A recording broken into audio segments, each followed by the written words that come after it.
नमस्कार मंडळी, मी शर्मिला शिरसाट. माझ्या सोनाक्षी किचन ह्या यूट्यूब चॅनलवर तुमचं खूप खूप स्वागत करते. तर आज मी तुम्हाला ज्वारीचे घावणे दाखवणार आहे. तर त्याच्यासाठी मी एक वाटी ज्वारी घेतली आहे. तर ती ज्वारी मी रात्रभर पाण्यात भिजवून ठेवणार आहे. सकाळी ती मिक्सरला लावून तिचं म्हणजे पीठ बनवून त्याचे मी घावणे बनवणार आहे. तर हे घावणे अतिशय पौष्टिक आहेत. आणि ज्वारी हे एक भरड धान्य आहे. त्याला जोंधळा पण बोलला जातो.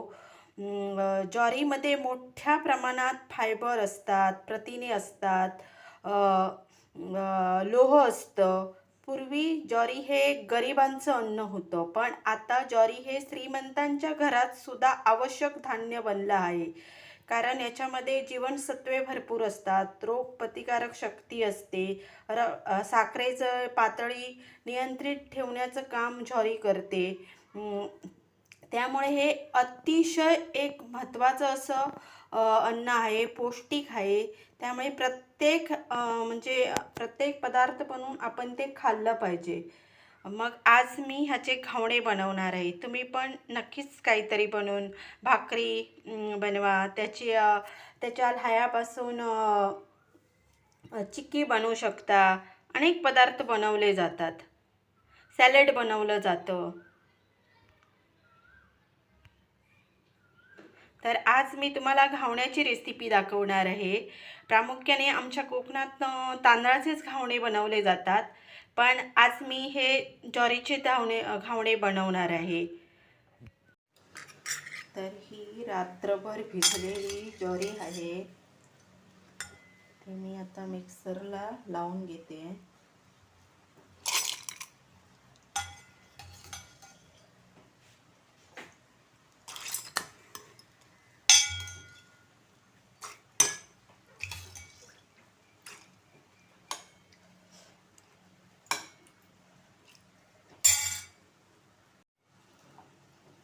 त्याच्यामध्ये मीठ पण टाकणार आहे थोडं. मिक्सरला लावून घेते. तर मी हे मिक्सरला बारीक लावून घेतलं आहे. तरी पण मी हे थोडंसं स्ट्रेन करून घेते.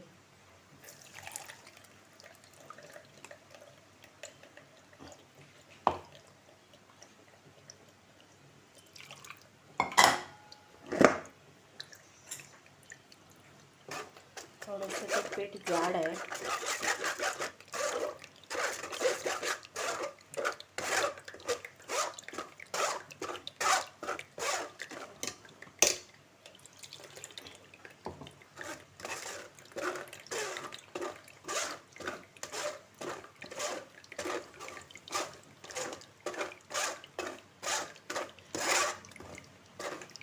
तुम्ही ज्वारीचं पीठ घेतलं तरी चालू शकतं.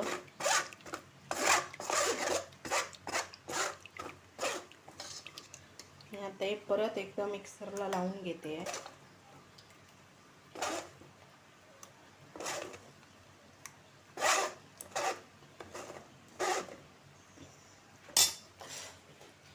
थोडंसं पाणी घालून परत मिक्सरला फिरून घेते.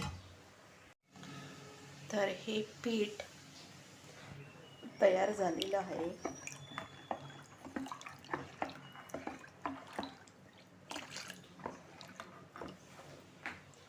इकडे मी हा तवा ठेवला आहे. त्याला मी हे तेल लावून घेते.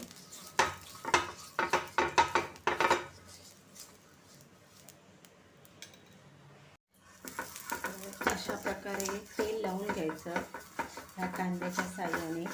तुम्ही ब्रशने पण लावू शकता.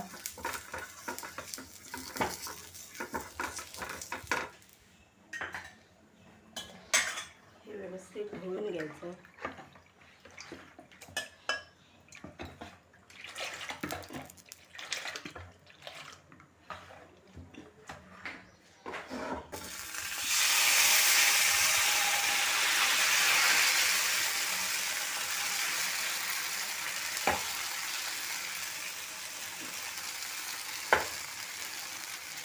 आणि असा हा जाळीदार घावणा टाकून द्यायचा.